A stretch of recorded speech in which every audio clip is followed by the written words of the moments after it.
जिन झांकियों के नाम क्रमांक में बोलता हूँ वे मंच के पास आएंगे। 112, 142, 112 नारायण सेवा संस्थान दुर्गा।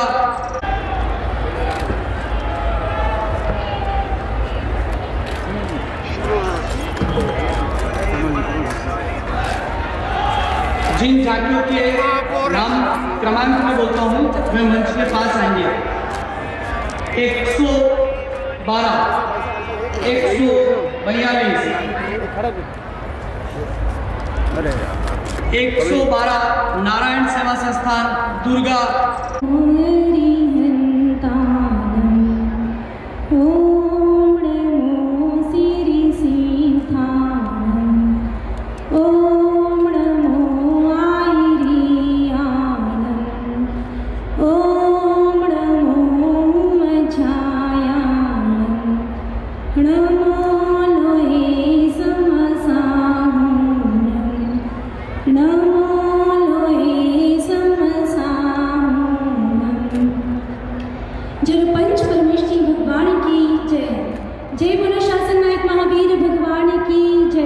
बोलिए भारत माता की जय भाव से जय जयकार करो। पराजित मनोवृत्तियों से जय जयकार नहीं होती, उमंग से भर के जय जयकार करो। बोलिए भारत माता की, भारत माता की, अखंड भारत की, श्री गौ माता की, महाराणा प्रताप की, भारत के शूरवीरों की, भारत माता की, संत महापुरुषों की वर्ष प्रतिपदा की। आज मैं मंच पर विराजमान सभी संतों के चरणों में प्रणाम करती हूँ और वर्ष प्रतिपदा के इस विराट महोत्सव उदयपुर की इस पवित्र नगरी में जितनी भी धर्म प्रेमी बंधु और शक्ति स्वरूपा माताएं हैं, आप सबको प्रणाम करती हूँ। हमारे आदरणीय क्षेत्रीय प्रचारक जी श्री वर्धन जी और आदरणीय अमृता दीदी जी, श्री हेमेंद्र श्री माली जी, श्री गोविंद जी, श्री गोविंद सिंह जी, फतेहचंद जी, श्री विष्णु जी, पारस जी और सभी यहाँ जितने भी राष्ट्रीय स्वयंसेवक संघ के अन्य और धार्मिक संस्थाओं के प्रतिनिधि विराजे हैं। मैं आपके अंतर्यामी को प्रणाम करके स्वयं को धन्य अनुभव कर रही हूँ। हृदय बहुत गदगद है। चारों तरफ उदयपुर में भगवा रंग छाया है और ये ऐसा भगवा का नशा होता है जो हमें, ये हमारे धर्म का महोत्सव है। ये इस वर्ष का प्रथम दिन है और इस प्रथम दिन में हजारों हजारों उदयपुर की देवियों ने माथे पर कलश धारण किए और आपके माथे पे कलश ही नहीं थे, ब्रह्मा विष्णु महेश सब आपके शीश पर आकर विराजमान हुए। आपने उदयपुर की धरती को ही नहीं अपितु पूरे भारत को ये संदेश दिया कि हमारे भारतीयों का जब नया वर्ष आता है तो हम 9 दिन तक उपवासे रहकर व्रत करके धर्म को चित्त में धारण करते हैं, शीश पर कलश धारण करके धर्म की जय जयकार करते हैं। और ये सारा दृश्य भारत की भक्तिमयी धर्ममयी देवियां जब चाहती हैं तब ये हो जाता है। मैं सोचती हूँ कि धर्म की संवाहिका सबसे बड़ी स्त्री होती है। जैसे अभी साध्वी अमृता जी ने कहा कि बेटियां और माताएं जब चाह लेती हैं तो अपनी कोख में ऐसी संतानों का आवाहन करती हैं जो धराधाम को धन्य करते हैं। मुझे बहुत बार लोग कहते हैं दीदी माँ ये स्त्रियों ने वेदों को नहीं रचा, धर्म ग्रंथों को नहीं रचा, सब धर्म ग्रंथ पुरुषों ने ही रचे हैं। तो मैं कहा करती हूँ कि धर्म ग्रंथ रचने वाले पुरुषों को रचने वाली स्वयं माता होती है। स्वयं उसके पास सामर्थ्य होती है कि वो राम कृष्ण, अगर मानस बदल दिया जाए, शिक्षा में वो गौरवपूर्ण व्यवस्था ना रहे तो सारा दृश्य यही होता जो अभी साध्वी जी कह रहे थे कि 1 जनवरी को हम क्या करते हैं, उसको नया साल मानते हैं। मैं उसके विषय में बात नहीं करना चाहती, इतना ही निवेदन करना चाहती हूँ कि जो समाज अपनी जड़ से जुड़ता है वो पोषित होता है, वो पल्लवित होता है, वो फलित होता है। अब सारे भारत को दिया है कि जब किले को चारों तरफ से मुगलों के द्वारा घेर लिया गया था, राजपूत बलिदान दे रहे थे, युद्ध लड़ रहे थे और संकट गहराने लगा। और दृश्य जब यह था कि स्त्रियों पर संकट आएगा, तो उन राजपुतानियों ने, उन देवियों ने मृत्यु का वर्ण करने का निश्चय किया। और मृत्यु का वर्ण कैसा? अगर मोमबत्ती का पीला बनाकर निश्चित हुआ तो मृत्यु तो ऐसे भी तो चुनी जा सकती थी कि जहर खाके मरा जाता, ऐसे भी तो मृत्यु चुनी जा सकती थी। लेकिन वो देवियां भारत की जानती थी कि जिन पापियों ने हमें घेरा है वो लाशों से भी बलात्कार करते हैं, इसलिए उनके हाथ में हमारा शरीर ना आ जाए, इसीलिए अग्नि में स्नान किया, आग की ज्वालाओं में स्नान किया।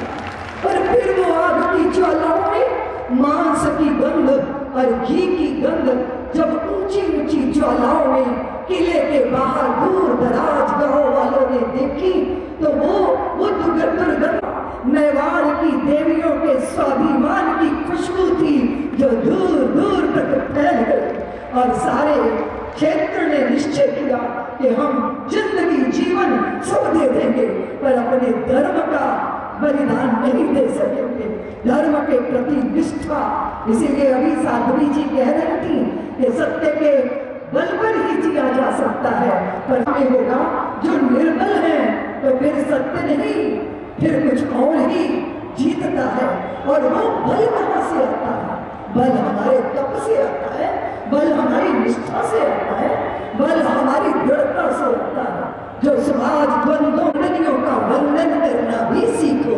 और जब तक तुम शक्तिशाली नहीं बनोगे, संगठित नहीं होगे, तब तक बात बनने वाली है नहीं। हम भारतीय हैं, भेद करना नहीं जानते। भारत के एक संत हुए नामदेव रोटी बना के रखते जा रहे थे, एक कुत्ता रोटी उठा के चल दिया, तो श्री राम नामदेव उस कुत्ते को मारने के लिए डंडा लेके नहीं दौड़े, उनके पीछे घी का कटोरा लेके चलने लगे। नामदेव ने बनाई रोटी, कुत्ते ने उठाई, पीछे घी का कटोरा लिए जा रहे। प्रभु रुखी तो ना खाओ, थोड़ा घी भी लेते जाओ, कैसी शक्ल बनाई तूने स्वामी, मुझे और भी पढ़ा दी इंसान की। तेरा मेरा एक रूप फिर काहे को अजोड़, हमने तो एकता ही दर्शन किया। मेरा सिख समाज यहाँ विराजमान है। मेरे सदगुरुदेव, मेरे गुरुदेव ने कहा कि एक ज्योत है सब दीपों में, सारे जग में नूर एक है। सच तो ये है इस दुनिया का हाकिम और हजूर एक है। हर मानव माटी का पुतला, जीवन का आधार एक है। गहराई तक जाके देखो, सब धर्मों का सार एक है। एक वाहिगुरु, एक परमेश्वर, कृष्ण और श्री राम एक है। नाम भले ही अलग अलग हो, भक्तों में भगवान एक है। नाम रूप की बात छोड़ दो, इंसानों की जात एक है। मन से मन की तार जोड़ लो, सीधी सच्ची बात एक है। हम जहां गए संसार में, कभी तलवार लेकर नहीं गए, कभी शस्त्र लेकर नहीं गए, कभी हमने दमन नहीं किया। सभ्यता का पाठ पढ़ाया, अपने आंचल की छाया की, वत्सलता की बयार बहाई, प्रेम की गंगधार बहाई, परायों को भी अपना बनाने की सामर्थ्य हमें है। हम गुलामी के काल में बिके नहीं। संतों ने कभी दिल्ली दरबार में जाके अपना सर नहीं झुकाया। संतों ने कहा, संतन को कहा, सीकरी सो काम, आवत जात पनहिया टूटे, मिस्र जात गरीबाम। तुलसीदास जी ने कहा, हम चाकर रघुवीर के पटो पड़ो दरबार, तुलसी कहाँ होएगी अब नर के मन सरदार। ऐसे लेकिन आजादी के बाद जो इस देश में षड्यंत्र चले, उसने हमें मानसिक गुलामी दे दी। दूसरों के कल्चर का कचरा माथे पे धारण करना अच्छा लगने लगा, उसका दुष्परिणाम आया। दुष्परिणाम ये आया कि घर बिखरने लगे, संतानें पतन की तरफ जाने लगी। धरती की मिट्टी को माथे पे धारण करके जो सुख मिलता था उस सुख से हम वंचित कर दिए गए। देवियों, एक वो द्रौपदी थी जिसकी साड़ी को खींचने का, शील को हरण करने का, मान सम्मान पे चोट मारने का दुस्साहस दुर्योधन और दुशासन ने किया था। पर अब मेरी संस्कृति के चीरहरण के लिए मेरे घर के आंगन में ही आक्रमण हो गया। सैटेलाइट चैनलों के द्वारा, टीवी के द्वारा, फिल्मों के द्वारा आप रात दिन जो सीरियल देखती हैं वो विवाहेतर संबंधों के, विवाह के बाद भी जाने किसके किसके साथ कैसे हो रहा है, हॉकी हो रहा है, डसना। तो नागराज ने डसना बंद कर दिया। विषधर थे, विष था, सामर्थ्य थी, पर डसना बंद कर दिया। फिर दुर्दशा हो गई उनकी। बच्चे डंडे में लटकाए घूम रहे थे, कोई कांटे से पोंछ रहा था, कोई ईंट पत्थर से घायल कर रहा था। दुर्दशा हो गई नाग देवता की। अगली बार फिर आ गए महात्मा जी, उन्होंने देखा कि अरे ये तेरी कैसे दुर्दशा हुई? बोले आप ही तो कह रहे थे डसना नहीं चाहिए। महात्मा बोले पागल, मैंने डसने को मना किया था, फुफकारने को मना नहीं किया था। अपने होने का बोध होना चाहिए, अपने अस्तित्व को प्रकट करना चाहिए। उन विषयों पर जो विषय मान सम्मान के हो, धरती के गौरव और स्वाभिमान के हो।